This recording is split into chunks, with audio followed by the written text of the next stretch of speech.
Este video está improvisado totalmente. O sea, son las 8:30 de la mañana.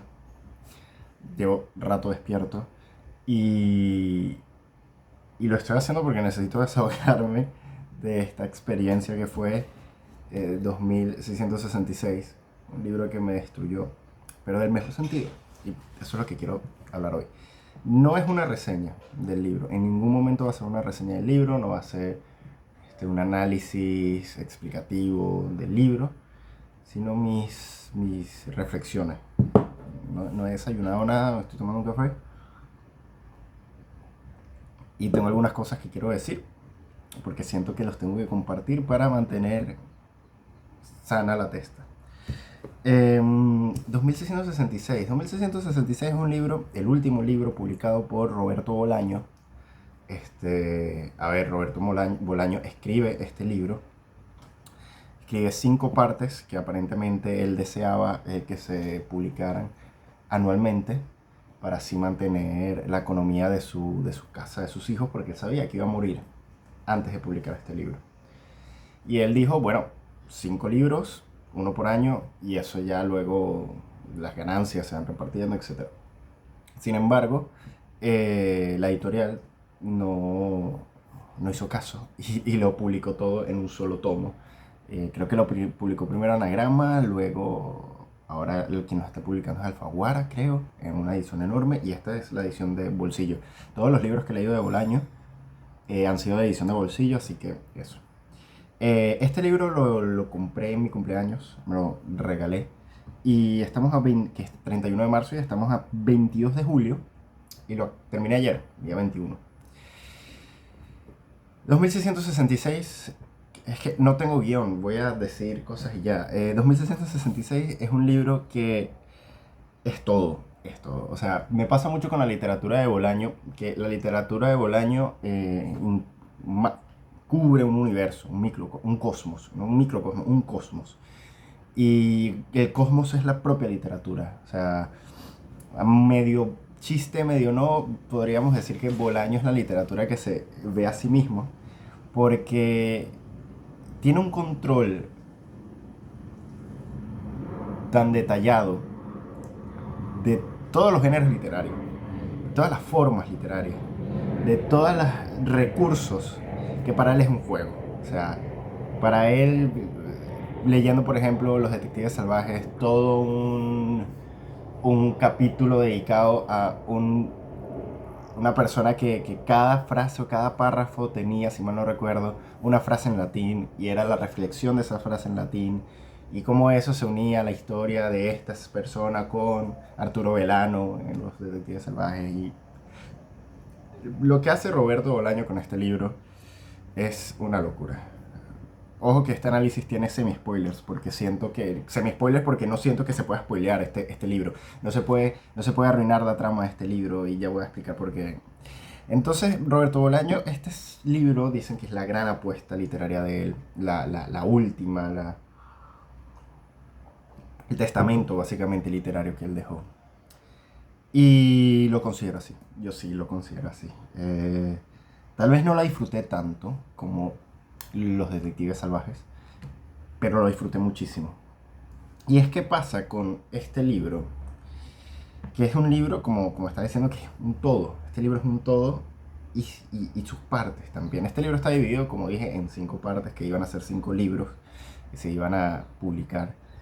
Pero se publicó todo en el mismo libro y consta de 5 partes o 5 capítulos. La primera parte, que es la parte de los críticos; la segunda parte, la parte del malgitano; la tercera parte, la parte de Fate; cuarta parte, los crímenes; y quinta parte, la parte de Archimboldi. Cada historia puede ser leída como una novela autónoma, pero a medida que vas leyendo te vas dando cuenta de que hay mucha relación entre las partes. Aparecen unos personajes en otros, algunas historias se vuelven a contar, algunos sucesos son retratados desde otra perspectiva. Hay una intertextualidad bastante prolífica en el texto y me parece brillante la manera como Roberto Bolaño empieza a atar cabos Y también me parece bastante genial, y por eso yo digo que esta novela no se puede spoilear, la manera en que Roberto Bolaño no ata los cabos. Esta novela es una novela, este libro, mejor dicho, este libro, porque decir la novela siento que lo encasilla en un mundo muy específico. Este libro parece ser muchas cosas. En la primera parte es una novela bastante sencilla, un argumento bastante sencillo. Unos críticos que se enamoran, que están en busca de un escritor, Archimboldi, que se parece muchísimo a Archimboldi, la figura de Archimboldi, a Thomas Pynchon, porque nadie sabe quién es, nadie le ha visto la cara, solamente saben que sus libros son muy buenos y que en algún momento puede ganar un Nobel, qué sé yo.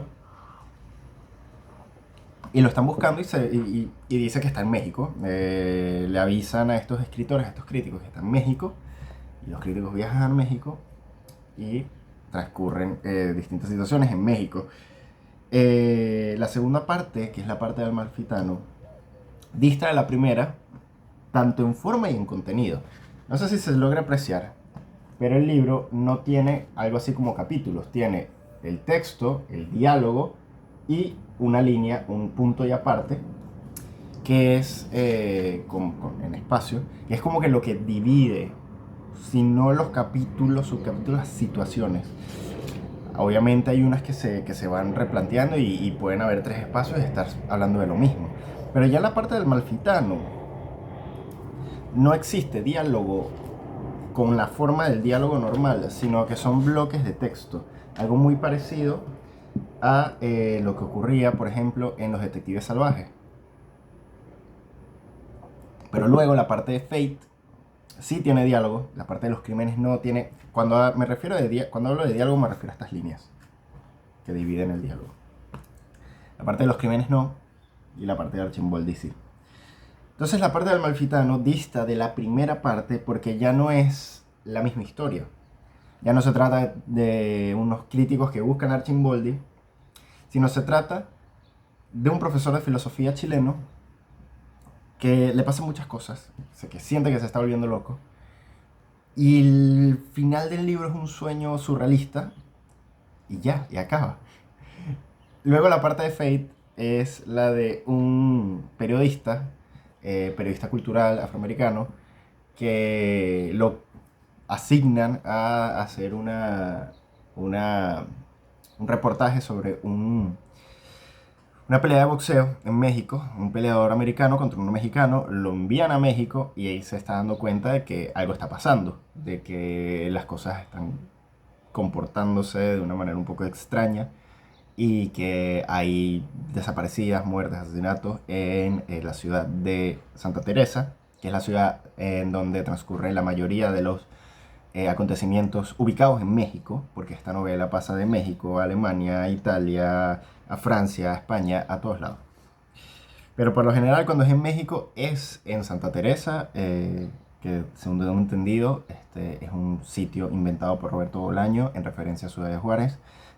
Sin embargo, la Santa Teresa en principio estaría ubicado en el estado de Sonora, en la frontera con Estados Unidos. Hay mucho cruce fronterizo en el libro y es un tema a tratar también. Y esa parte de Fate nos introduce de lleno a algo que ya en los otros capítulos, en las otras partes, ha estado latente, pero no lo vemos, que es los asesinatos. Cuando buscamos una reseña en YouTube, en Goodreads, en Amazon, como Los Detectives Salvajes me pasa un poco, se llega a veces a sobreestimar la parte de los crímenes o la parte de los asesinatos como el plot, el hilo conductor de toda la novela. Y me parece con Los Detectives Salvajes, por ejemplo, que cuando te recomiendan Los Detectives Salvajes te dicen, no, son unos jóvenes poetas que hacen la función esta de detective para buscar en el desierto de Sonora a una poeta desaparecida. Y sí, pero eso es solamente el 40% del libro. Los Detectives Salvajes, para mí, obtiene su riqueza no en esa parte, sino en todo lo de lo demás, en la parte del medio, en la parte justamente de Los Detectives Salvajes, en la parte de las entrevistas. Ahí es donde para mí obtiene su valor y despliega Roberto Bolaño una cantidad de literatura. Me atrapaste, es literatura. en 2666 es lo mismo. La parte de los crímenes es la parte más larga. Mi parte favorita, pero no es la totalidad del libro. Y finalmente llegamos a la parte de Archimboldi, es decir, del autor que los críticos buscaban en la primera parte. Entonces, es una cinta de Moebius. Siento que este libro es como ver Lost Highway de Lynch. Que spoiler, el principio se junta con el final y Dick Laurent is dead al principio y al final. Y todo empieza por Archimboldi y termina por Archimboldi. Pero eso no significa que Archimboldi sea el personaje principal. Porque este libro no tiene personajes principales.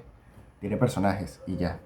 Porque este libro, a fin de cuentas, y es lo que a mí me parece, no trata de la muerte. O sea, muchísimos resúmenes que obviamente vi luego de haber terminado la lectura, videos de 40 minutos, 2 horas, explicando más o menos, analizando el libro, dando su opinión y tal.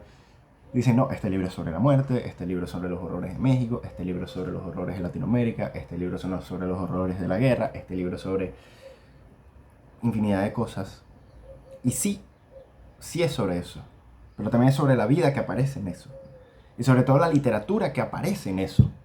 Y la literatura no es otra cosa que la vida. Y hay momentos donde el propio Roberto Bolaño muestra, o el libro, mejor dicho, muestra que allí donde siempre estemos buscando silencio, habrá ruido, habrá algo, habrá desorden. Y en una cita que me parece bellísima, dice, en el desorden es que nos encontramos. O sea, y desorden no es otra cosa que la vida misma ocurriendo. Pero ocurriendo en las peores situaciones posibles. En un triángulo amoroso fallido, en una pérdida de un ser querido y la búsqueda de una identidad personal. También está en esta crisis que tiene una persona al no saber qué hacer, al encontrarse en una tierra extraña. La vida de las personas que sobreviven después de un acontecimiento tan horrible como es el asesinato de una mujer que conocía, que amaba, que convivía con ellos. Y también la vida después de la guerra, después de la destrucción de tu país, de tu identidad, de todo. Es interesante cómo 2666, en la parte del Amalfitano y en la parte de Fate, empiezan con un pequeño párrafo que suponemos, porque esto no lo sabemos, y esto es lo que me encanta del libro, como dije, la forma en que no hila los cabos, donde suponemos que es el protagonista de esa parte, Amalfitano por un lado y Fate por el otro, diciendo, ¿qué hago aquí? ¿Qué es esto que está pasando? ¿Por qué estoy aquí? ¿Cuándo acabará este dolor? Y es justamente eso que aparece en todo lo que pasa en el libro. Pero yo creo que lo más importante para poder entender, no entenderlo, pero para poder interpretarlo de una manera bastante idiosincrática, correcta, qué sé yo, es literalmente el epígrafe de Charles Baudelaire, que dice, un oasis de horror en medio de un desierto de aburrimiento. El desierto literal y figurativo. Literal en el sentido de que se habla del desierto de Sonora, del desierto de Santa Teresa, donde ocurren los asesinatos, donde se encubren los asesinatos. Pero también el desierto de aburrimiento es la propia ciudad, la propia Latinoamérica. O sea, no pasa nada, pero al mismo tiempo pasa todo. Y también la parte de Archimboldi aparece ese mismo desierto de aburrimiento en un diálogo en Alemania. Como que todo esto es aburrido, todo esto es aburrimiento, múdate porque esto es todo aburrido. Y un oasis de horror porque pasan los asesinatos, porque pasa la vida, es como algo que irrumpe. Pero como digo, irrumpe en la parte de Fate, luego en la parte de los crímenes, y no tanto en la parte de Archimboldi, sino al final. Y es que se encuentra latente. En la parte de atrás del libro, en la contraportada, te dice que como telón de fondo y a su vez corazón del relato se narran los asesinatos de las mujeres de Santa Teresa. Violencia, historia y literatura se entretejen y confunden en el epicentro del mal, allí donde nada puede parar el horror. El mal, con M mayúscula, como este mal ético, esta contraposición ética entre el bien y el mal, aparece aquí. Pero el libro te da a entender de que incluso el mal más malo es un mal banal. Pero en el sentido de Hannah Arendt, no creo. Porque es algo que me encanta de la literatura de Roberto Bolaño y es el hecho de que, por ejemplo, vemos el el hombre del subsuelo, de las memorias del subsuelo de Dostoyevsky. Empieza el libro. Soy una persona mala, soy asqueroso, me duele una muela y grito porque quiero gritar, porque quiero que me escuchen. Soy horrible, qué dolor, qué pena, qué miserable, odio a la raza humana, son todos idiotas. Y luego la segunda parte del libro es que él mismo es el idiota impotente que se proyecta. Pero lo que me interesa, o mi punto, es que lo que para Dostoyevsky, en este caso particular, no quiero decir que aplique siempre, pero es el ejemplo que se me ocurre. Lo que para Dostoyevsky es este momento de la herida y lamerse la herida y sangrar y decir, mi herida, me duele, no puedo. Y pasan 40 años y dices, ¿qué te pasó? No, mi herida. Para Roberto Bolaño es una banalidad. Como que sí, es horrible, pasa, pero ya pasó. En la parte del Amalfitano, al principio, cuando el Amalfitano recuerda, porque eso es, la parte del Amalfitano es 60% de recuerdo y 40% de lo que le pasa al Amalfitano. Cuando el Amalfitano recuerda o hace memoria de la vez que lo dejó su esposa, en un momento la esposa vuelve enferma y con un niño. O diciendo que tiene un niño, no vuelve con el niño físico, pero diciendo, todo este tiempo que estuve fuera, ahora estoy enferma y tengo un niño. Y muere la esposa del Malfitano. Y es una muerte horrible, porque está escrito de manera horrible. Te hace pensar sobre el niño que se va a quedar sin madre. Te hace pensar sobre el Malfitano y todo lo que sufrió por ella. Te hace pensar sobre la hija que tienen ellos juntos y que ya no tiene madre. Pero luego pasa otra cosa. Luego el Malfitano tiene que tender la ropa.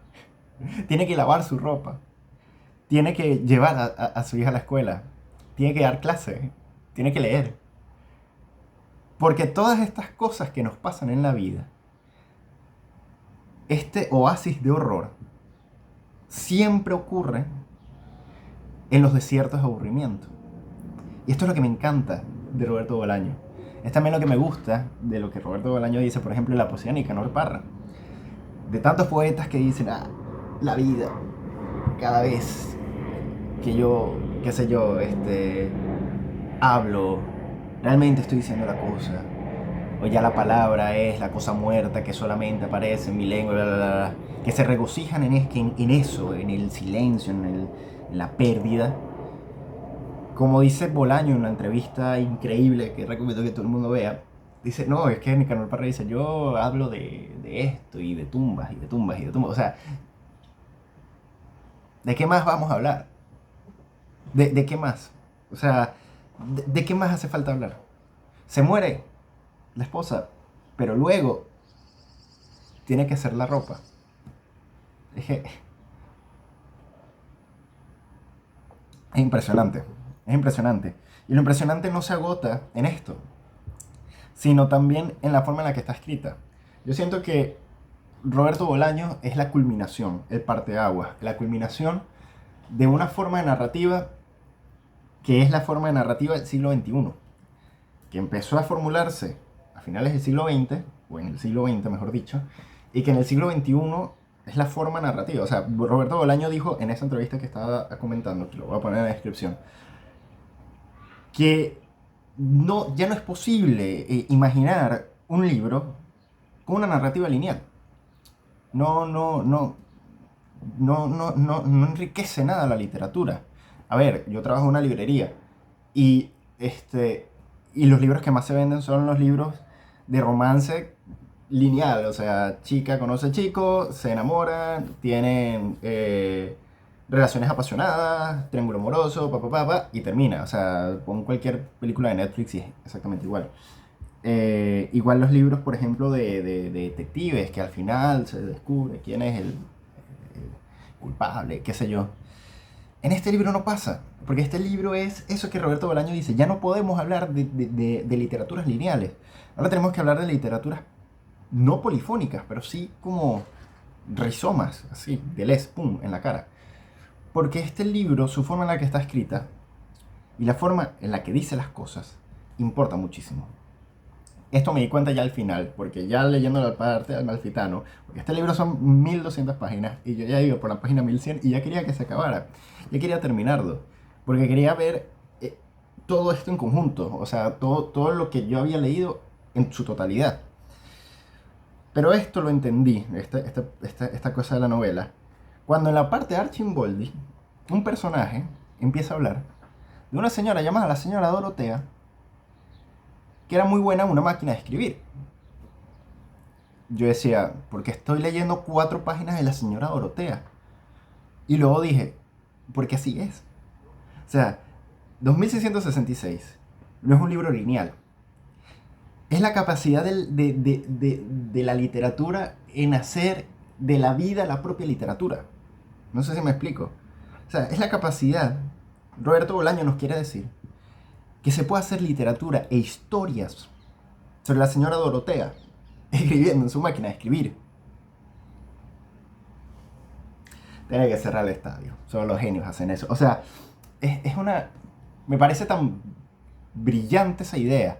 Esa idea de que la literatura no tiene que ser sobre estas cosas abstractas y metáforas y solamente una forma específica de hacer literatura y tal. O no toda literatura tiene que ser novela de formación o mostrar una cualidad de la condición humana, que sí lo hace, sí lo hace. Pero también dentro de esa condición humana, si es posible hablar de algo así, está lavar la ropa, está la señora Dorotea.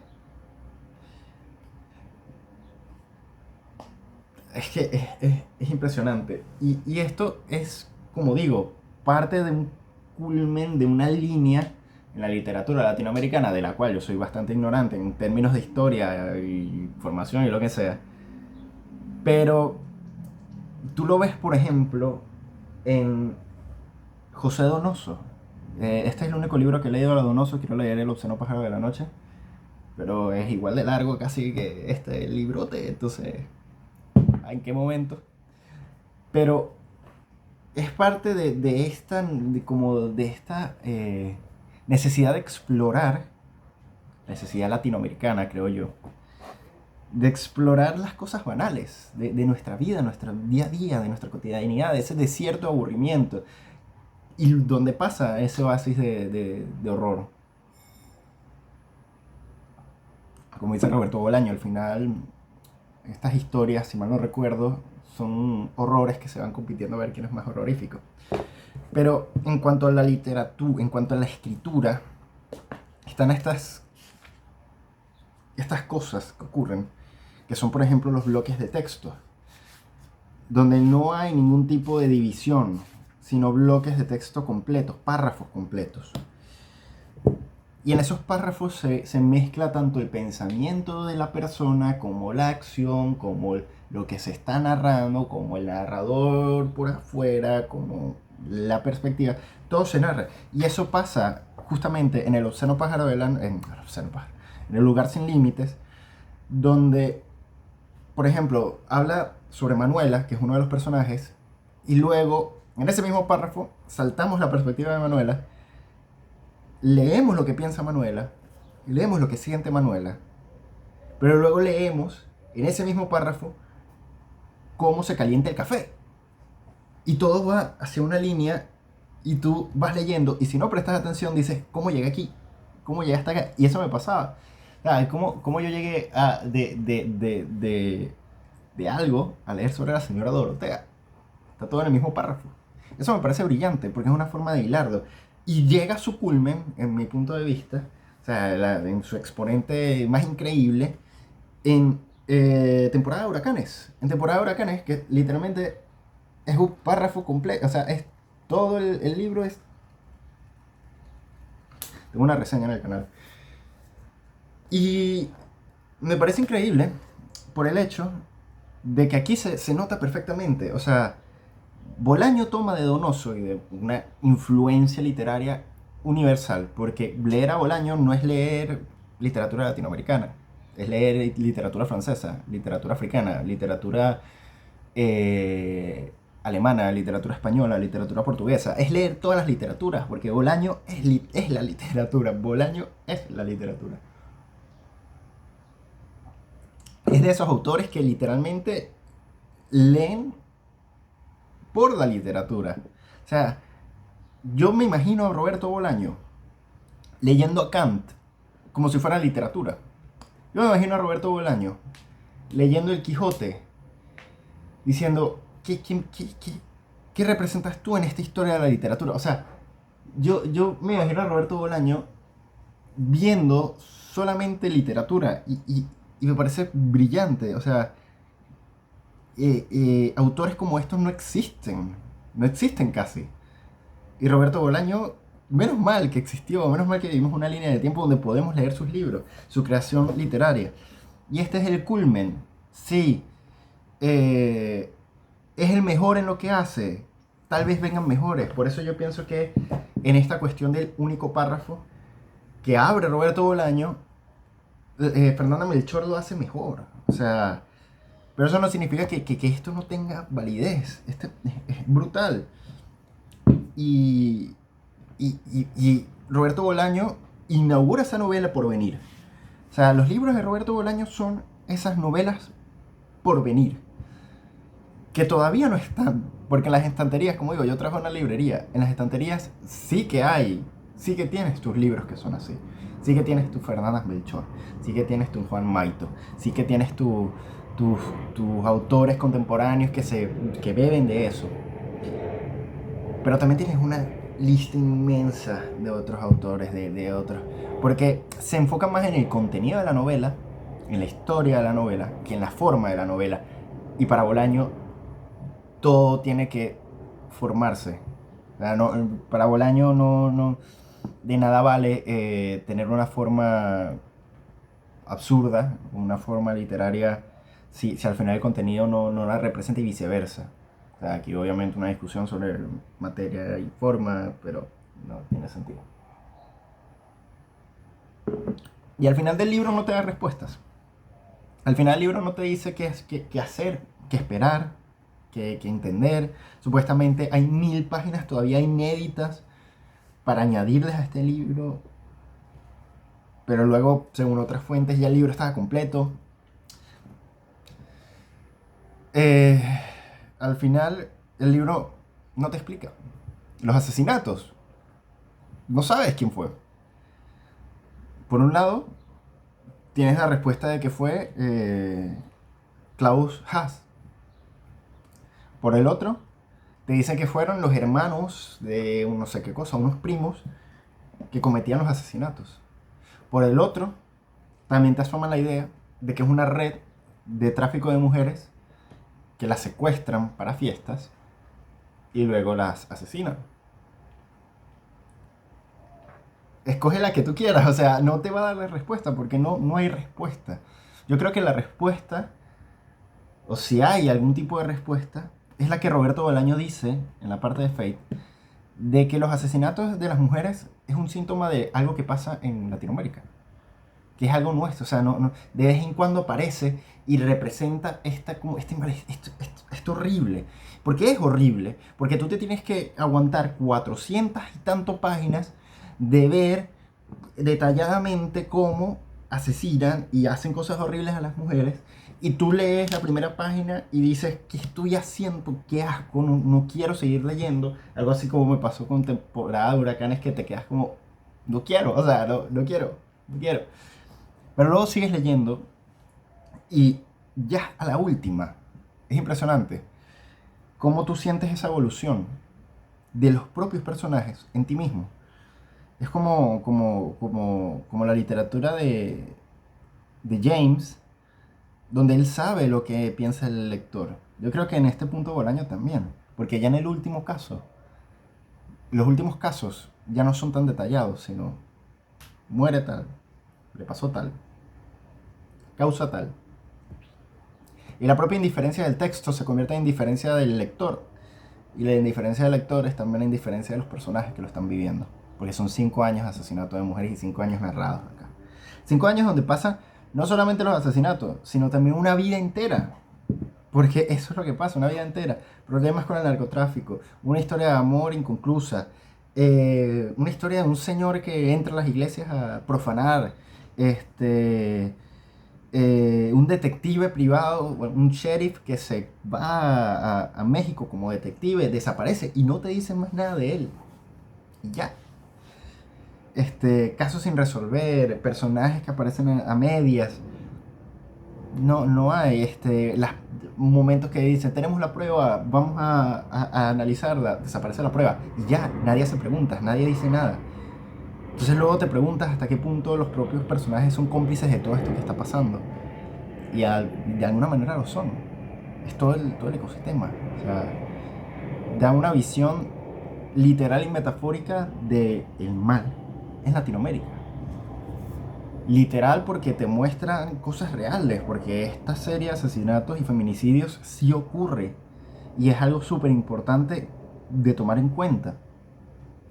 Pero al mismo tiempo que es real, o que intenta narrar algo que sí pasó, sin ser una crónica de lo que pasó, sino haciendo literatura de lo que pasó, al mismo tiempo es una metáfora de este malestar que tenemos como región en nuestra forma de vivir.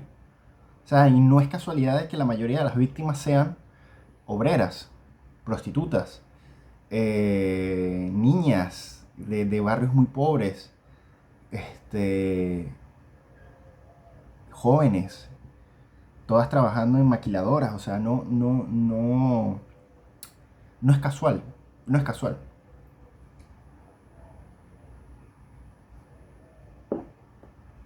Pero ese mal que parecía como algo latente, no es el mal en mayúsculas. No es el mal que viene desde afuera, no es el diablo que viene a... No. Es nuestro horror, nuestro oasis de horror en el desierto del aburrimiento. O sea, es eso, no hay otra forma, creo yo. O sea, esta es la forma en la que yo lo interpreto. Y, y la manera en que, por ejemplo, empieza una narración que muere tal mujer desconocida, no se encuentran los restos qué sé yo, de identificación en el barrio tal, barrio donde el policía tal hizo esto, y cuando el policía recordó que en ese barrio y tal, y el amor que sentía. Y luego son 4 páginas y, y, y, y hace literatura de eso, y eso me parece increíble. O sea, este libro, no sé, es que no lo puedo catalogar, no puedo decir, sí, es el mejor libro jamás escrito, no puedo decir que es el libro más importante de la historia, no puedo decir que es, o sea, siento que toda la obra de Bolaño es ese parte de agua, Los Detectives Salvajes, ese parte de aguas. Pero aquí, esto es un libro donde te importan los personajes son todos horribles. O sea, lees un libro por los personajes. Si lees un libro por los personajes, hermano, no leas este libro, no leas Temporada de Huracanes. No. Puedes empatizar con los primeros en la primera parte. Ya el segundo se ve un poco más. El tercero. Ya en la última parte. Y Archimboldi está bien. Pero es que los personajes no. Los personajes son víctimas de lo que les pasa. Y no son las mejores no reaccionan de la mejor manera. Porque son muy humanos. O sea, policías corruptos. Tú no vas a empatizar con policías corruptos. A menos que, no sé, te gusten. Tú no vas a empatizar con asesinos. Porque aquí tampoco intenta romantizar nada. Es como...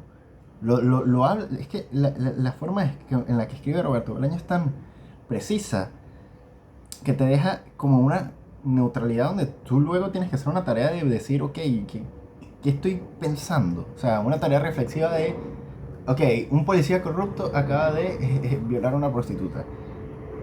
Es horrible. ¿Pero por qué me lo estás diciendo? ¿Por qué Roberto Bolaño se encarga de decírmelo? Entonces, eso, o sea, personajes aparecen esporádicamente. Hay un personaje que me parece curioso porque también aparece en uno de los cuentos de Bolaño, que no he leído, pero es el mismo nombre, que es la locura, que es una persona que pobre persona, o sea, un chico que lo toman de la calle y le dice, bueno, ahora tú eres guardaespaldas de un narco, y sobrevive a un atentado y dice, bueno, ahora serás policía. Y está ahí y su jefe es una persona detestable y el jefe de su jefe también, pero al mismo tiempo cuando ves lo que les pasa es como que, ¿qué pasará con la locura? No aparece más, no aparece más. Y no lo digo como algo malo, nada de lo que yo diga de este libro puede ser malo.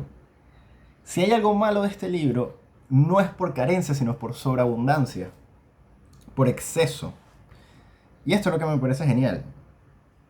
O sea, si vas a leer este libro esperando tres personajes en una aventura y el desarrollo de sus personajes, no, desarrollo de los personajes nada, la gente no cambia, la gente seguimos siendo miserables siempre, nos pueden pasar cosas horribles, pero vivimos a partir de ese trauma, no cambiamos para ser mejores, cambiamos para soportar ese trauma de una mejor manera, importe o ayudando a quien sea o no. O sea, un poco cínico, sí, pero esto es lo que te muestra el Roberto Bolaño. No esperes una historia de superación, no esperes que la persona va a salir de su relación tóxica. No, va a hacer que esa relación tóxica y funcione porque tiene que funcionar, porque no entiende la vida por fuera de esa relación tóxica. O sea, no sé si me explico. No esperen aquí un libro llevado por los personajes, porque no hay, no existe. Los personajes son llevados por el mal banal de su propia vida, llevado por la tragedia que luego tiene que pasarse a un segundo plano porque tiene que hacer la ropa, eh, por el deseo, llevados por una red de estructuras corruptas, violentas, sádicas, llevados por espiritismo, llevados por literatura. Los personajes son llevados por el miedo, por querer vivir. O sea, los personajes son llevados por querer vivir. Porque este libro habla de la vida que pasa a pesar de todo, de la vida banal, como es hacer la ropa después de que te enteras de que tu exmujer o tu mujer murió de cáncer. No es, como digo, el libro más importante de la historia, no es el mejor libro de la vida, no es un libro que tú vas a terminar la última página y vas a decir, wow, ya entendí todo y todo tiene sentido. Ahora no, ahora tengo más preguntas. O sea, lo primero que hice cuando yo terminé la última parte fue empezar la primera de nuevo, a ver cómo, porque no sé si soy tonto o el libro no lo dice, probablemente es la primera, pero hay cosas que me pierdo porque el libro es muy grande, o sea, es imposible que no te pierdas en este libro, que no te olvides de cosas, que no tengas que retroceder para recordarte, sobre todo en este tipo de literatura, como estaba diciendo, que te pone, que aparece primero una escena de guerra y luego hablando sobre Dorotea y su máquina de escribir. Pero es así, no esperes un final. Este libro no tiene final. Este libro, como digo, es una banda de Moebius. Termina donde empieza, pero inverso. Y tú sigues la línea recta. Sigues y sigues y sigues y sigues y sigues. Y luego llegas al mismo punto. Y lo único que te queda es seguir avanzando para volver a llegar al mismo punto. Pero eso no es algo malo. Es el libro. O sea, no sé. Me parece. Es que este video es para desahogarme. Este video no es una reseña. No es cómo me siento. ¿Y cómo me siento con este libro? Siento un vacío muy grande. Luego de estar meses con este libro, meses leyéndolo, meses intentando entenderlo, meses dejando que ni siquiera no entenderlo, sino leerlo. Momentos donde digo, pero es que no tengo que seguir leyendo para saber el final. Tengo que leer por el propio acto de leer, que eso es lo que diría Bolaño. O sea, Bolaño te muestra a Dorotea, no porque Dorotea sea importante para la historia, si es que hay algo como historia en este libro. Si entendemos historia, esa sucesión de acontecimientos. Bolaño dice, si tú estás leyendo este libro y ya estás al final, lee por leer. Lee por la propia literatura. Lee porque te gusta leer. Lee por la historia de Dorotea. No leas para saber quién fue el asesino, porque tampoco te lo voy a decir. Lee por amor a esto. Y me parece brutal, me parece increíble. O sea, no esperes este libro que sea algo lineal, si no es un rizoma. Empiezas acá y sube, pero luego sigues y esa línea que subió no aparece más. Pero no importa, o sea, no importa. Aquí me vuelvo hegeliano. No podemos juzgar la rosa al final. O sea, la flor no la podemos juzgar cuando ya aparece en su totalidad. Hay que ver el movimiento de la flor, desde que es semilla. Y en ese movimiento vemos la verdad de la flor. Lo mismo pasa en este libro.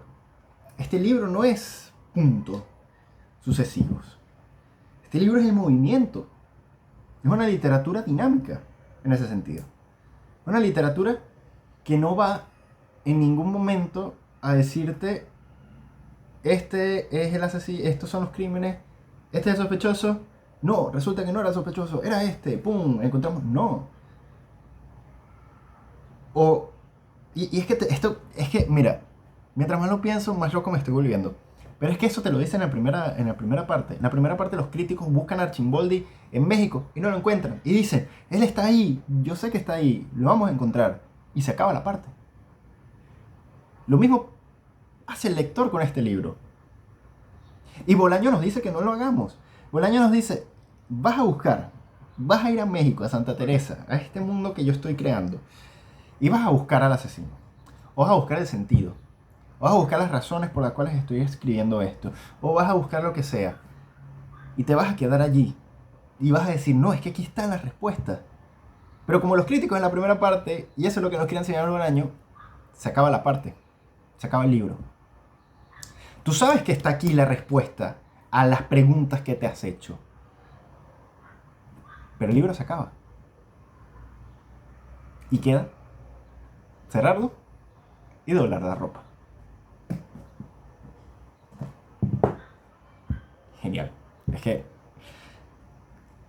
lean a Roberto Bolaño. Léanlo, por favor. Léanlo. Si hay algo que yo puedo recomendarles, es que se lean a Roberto Bolaño. Léanse los cuentos de Roberto Bolaño. Son muy buenos. Lo que él hace en un libro, lo hace en un cuento en el sentido de la forma. O sea, es genial. Lean a Roberto Bolaño. Léanse Los Detectives Salvajes. La escritura de Roberto Bolaño es muy amena. O sea, a pesar de que escriba libros colosales, bueno, Los Detectives Salvajes y 2666 son libros colosales. Tiene otros, como Nocturno de Chile, como Estrella Distante, como Amuleto, que es la continuación de una pequeña historia que aparece en Los Detectives Salvajes. Pero si no, léanse los cuentos. Hay uno que se llama Pequeño Cuento Ruso. Genial. Porque Roberto Bolaño, siendo un chileno que vivió en México y luego en Barcelona, escribe como un ruso. Es genial. Lean por amor a la literatura que vivimos y hay que leer porque vivimos un momento donde podemos leer y muertos no podemos leer. Lean, ya.